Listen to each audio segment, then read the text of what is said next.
Alright, today I'm going to be rating villain backstories, and we're going to start off with the Star Wars saga. And what I mean by rating this is, did they have a valid reason to become a villain or not?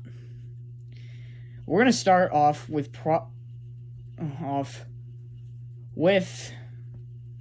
Darth Vader, or otherwise known as Anakin Skywalker. I feel like was known as Anakin Skywalker. His tragic backstory begins when he's shipped off when he's sold to on Tatooine to a guy named Watto who mistreats him and his mother. He gets rescued by Qui-Gon. He's unknown if he didn't watch Qui-Gon die, but he did manage to do something and literally casually defeated an entire spaceship as a child. Now that's impressive. But now we get to the more tragic story of it. Like in the second movie, we find out he's got nightmares and his mom dies. He then proceeds to Tusken Raiders. Yeah. Honestly, if any, and like he was too late to save her or something, so instead of acting calm, he just decides to slaughter the entire Tusken Raider village. Then he has another nightmare, finds out Palpatine's the Sith Lord, or he's betrayed. But here comes the more tragic part of the backstory. He had the nightmares of his pretty much wife, and who was expecting at the time, dying in childbirth. And he was also denied the rank of Jedi Master, which we'll get to that in a moment. But yeah. So why was denying the rank of Master so important? Well, the Holocron Libraries has a Masters Only section, which can allow Force Heal, other things. That is actually a thing, Force Heal. Force Heal, and among other things, that was restricted to Anakin.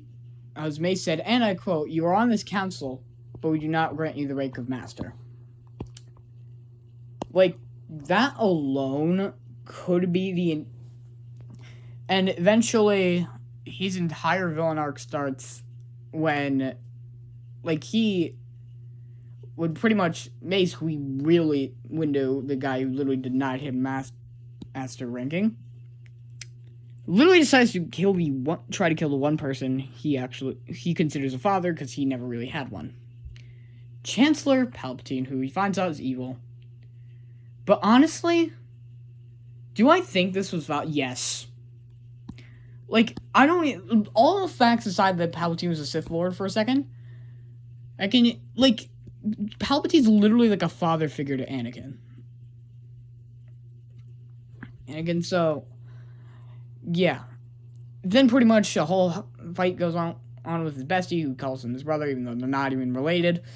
But they pretty much became closer to each other. And then Padme dies. So that's honestly really tragic of a backstory, and like every time I think about it, I almost cry. It literally took me 5 attempts to record this without crying over this. Because it's that tragic of a backstory. Alright, so honestly, does Darth Vader have every reason to become a villain? Yes, he does. He has literally every single reason to become a villain. Because, again, villains aren't born, they're made. But someone got to tell that to Chancellor Palpatine, because this man is just evil. He's just pure evil. So first off, Palpatine just game ends his own father. His own family. Gosh dang. Then he learns from Darth Plagueis the Wise. And after he teaches him everything, in his sleep, to quote Tony Buckets, Hegan, yeah, he's just dead. He's dead, and pretty much that's his entire villain arc. Now, are we going to include the fact that Mace Windu tried to kill him? No, they found out he's the Sith Lord, so it's valid. We're not putting that aside here. Honestly,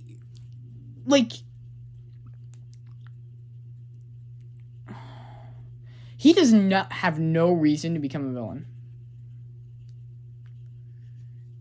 Didn't become a villain. Then we get to Starkiller. And if you don't know who this is, pretty much Darth Vader's secret apprentice. But we're not going to talk about that. He's already a villain. He just becomes really mad at Darth Vader. And the reason why is Darth Vader took his girl. Yeah, I think that's quite valid. And then said, your feelings for her are not real. They're real to... They are to me, apparently. And yeah, no, that's just a line you don't cross. I was like, when reading on Starkiller's pretty much backstory, I was gonna be like, no, he doesn't deserve it. And then I just, like, remembered the one clip, he's like, the fact they just took his girl, I'm like, yeah, no, you valid. No. I'm not even saying that because he's powerful, but that's just valid at that point. Like, there's no way you're doing that. Now we have, I don't even want to know why I'm even including him in this, but we do have Kylo Ren,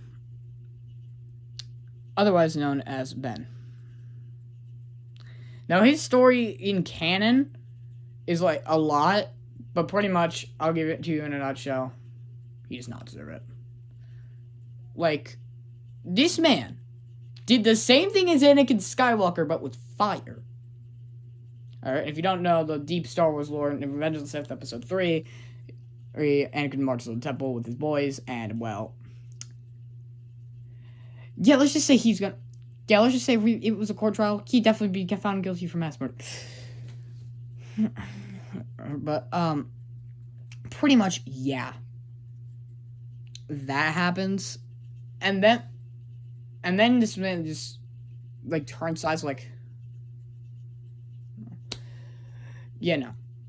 Alright, now we kind of get into the show kind of things. We have Count Dooku, who honestly is kind of Like, did he really have to turn to the dark side? No. He could have literally just questioned the Jedi ways. Like, just philosophy. It's a thing. Like, you don't have to entirely turn to the dark side. Just because the Jedi aren't doing what you want them to do. But other than that, his reason to become a villain is quite valid. Because, the Jedi are supposed to be peacekeepers, and in pretty much the entirety of the Clone Wars, they're just soldiers. Yeah. Yeah, now we have Asajj Ventress. Ventress, aka a Night Sister, which we're not going to get into the deep lore of the Night Sisters. We're not, because I just don't want to. That's probably going to be for another video. So first off, she was a former Jedi who had a really good master. I don't remember the master's name. But he was a good Jedi master. He taught her everything, like, showed her sympathy, empathy, and before you ask, yes, it was a boy, but no, okay, never mind. They didn't do anything like that, okay? I'm just now realizing. Okay. Pretty much, nutshell, what happens during a pirate attack on a village, yeah, what did I say? Why did I say his? Her master dies. And, yeah, she turns to the dark side. And by the way, her master's probably the closest friend other than the Night Sisters. Valid. And now, oh boy. We're not going to get into every single Star Wars villain, but we are going to get into just one more. That villain is Admiral Krell. I'm kidding, it's General Grievous. Because General Grievous had probably one of the most tragic things. He's, like, pretty much fighting a war for his planet. The Republic didn't do anything to help, which is why he hates the Republic. And apparently, even though Dooku shot the ship down, Dooku said the Jedi did it.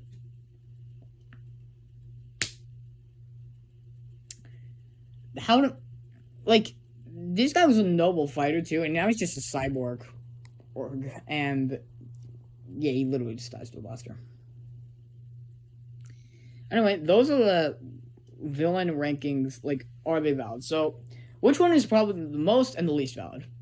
Most valid, I'm gonna have to say, is probably Darth Vader. Like, this guy's backstory. And no, but I am putting Starkill at second, because again, Darth Vader kind of took his girl, so.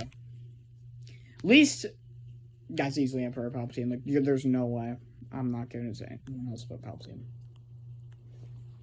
Now we get to another thing in the video. Who are the most valid villains in literally any cartoon? First one that easily comes to mind is or who's the most valid villain in my opinion? Dr. Doofenshmirtz. Okay, so first off, if you haven't watched Phineas and Ferb, I recommend you heavily go watch this. Watch that show, and we will get into that in another video, which will also release probably on the same day as this one, when I am done editing it. With that, yes, I'm officially back, and I'll see you guys again soon.